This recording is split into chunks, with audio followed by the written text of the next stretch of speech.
Brassica rapa. Introduction.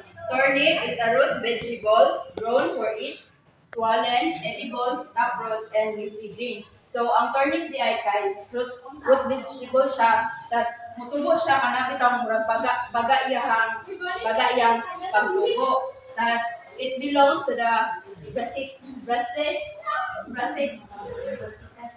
Brassicaceae family, the same group as cabbage, radish, and mustard. So, same sila group sa cabbage o sa radish. Tas, number 2, history and origin. Originated in Middle and Eastern Asia around 4,000 years ago. So, ang turnips diay na originated siya sa Middle o sa Eastern Asia around 4,000 years ago. Tas, widely cultivated in Europe during ancient Greek and Roman times. So, na-cultivate day ang turnips sa Europe during sa ancient Greek. Tas, botanical description. Scientific name, Brassica rapa. Family, Brassicaceae. Plant type, biennial but harvested as annual. Tas, yang root, round, white or purple top, fleshy taproot. So, ang yang root kay kanang round paningin. Tas, makita na dira sa varieties bitaw na ay white. Tas, napoy purple sa kanang babaw sa top. Tas, yang fleshy taproot. So, kanang muna to gani kanang baga bitaw iyahang kanang unod. Tas, leaves, green, rough, and used as turnip greens. So, ginagamit po ang katong leaves dyan as turnip greens. Tas, flowers, yellow, produce and second session. Seeds, kay small, brown, produce in pods. So, yung seeds dyan kay small na siya nga brown, tas produce na siya sa pods. Tas, varieties, purple top, white dog. Most common, purple crown. So, mao ni siya ang most common bitaw nga variety sa turnip. Anang purple crown. So, mao ni purple diri kanang yung crown bitaw kay purple. Tas, Tokyo cross, hybrid, smooth and uniform root. So, morning nga varieties nga hybrid. Tas, uniform ra iyang roots bitaw kanang white kanang morning nga varieties day nga white ra siya tanan, wala siya purple. Tas, golden ball, yellow colored fruit. So, ang golden ball pod kay yellow iyang color. Tas, seven top, grown mainly for leaves, not the root. So, kaning seven top di ay kay dili siya mo unod gahara ay dahon ra ang mutubo. Soil and climatic requirements. Climate. Prepare soil temperatures 10 to 20 Celsius. So, mas prepare siya sa mas bugnaw nga temperature. Tas, best in temperate areas. Soil. Prepare loamy, well-drained soil. So, mas prepare siya sa kanang loamy soil. Tas, yung pH kay 6.0, 7.0. Tas, require soil rich in organic matter. So nagkinahanglan po siya kanang organic matter. Cultural practices. Planting methods. Direct seeding. So, diretso na talong. Tas, yung seed spacing kay 20 to 30 cm rows. Then, 15 cm between plants. So, yung germination, yung pagtubo kay 4 to 7 days.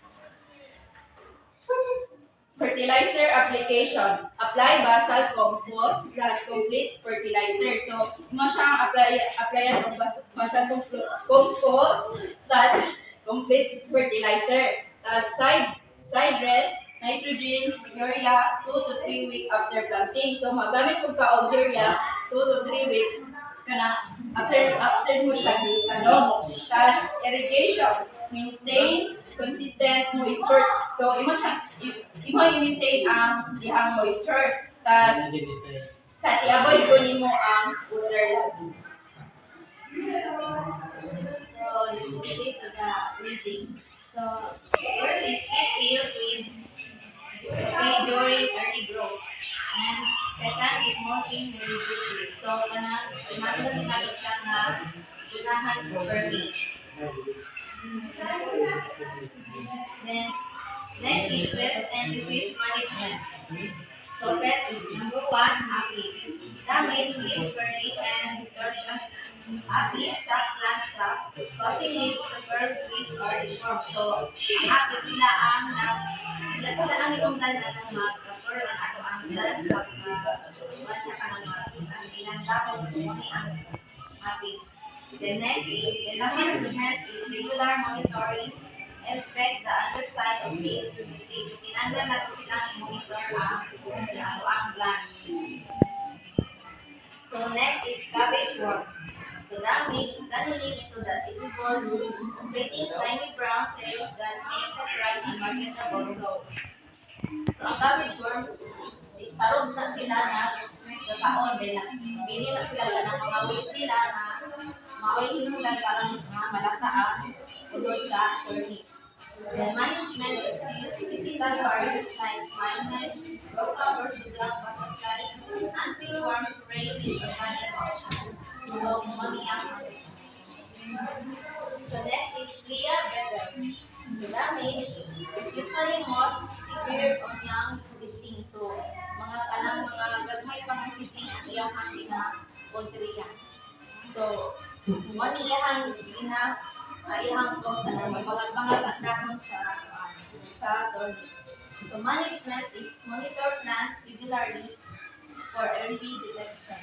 Remove weeds that serve as alternate hosts. So, kinahanglan din nato sila nga i-monitor early. So, diseases. So, first is downy mildew.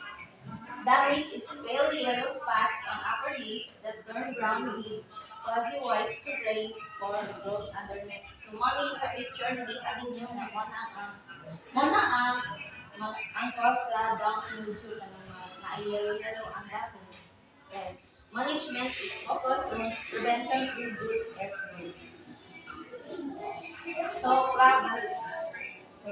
damage turnips by causing massive abnormal swelling and distortion of the roots. So, kanang malata ang iyang udmod at ang iyang mga roots.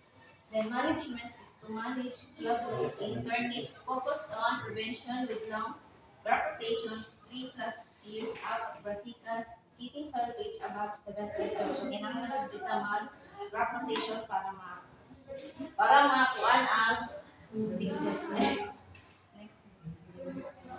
So, harvesting. Harvest 30 to 60 days after planting. So, pwede na ka mag-harvest ng leaves after 30 to 60 days. Then, roots are ready when 5 to 8 cm diameter. Then, leaves can be harvested earlier as trees. So, pwede na So, post-harvest, clean roots, remove excess soil. Then, store at 0.5 degrees Celsius up to several weeks. So, pwede pa siya ma-store. 0.5 degrees. Then, pack in crates or mesh bags. So, industrial use in pickles or fermented products, soups, and salads. Pwede siya pickles and fermented products. Then leaves, processed types, dried greens, turnip sacks used in animal feed. So, pwede siya feeds at mga animals. So, nutritional value. Turnips are rich in vitamin C, fiber, potassium, calcium, and low in calories. So, rich in dagat siya vitamins na So, medicinal use supports digestion or high fiber. So, taas din fiber ang turnips. These promote bone health or vitamin K and calcium. So, makatama po siya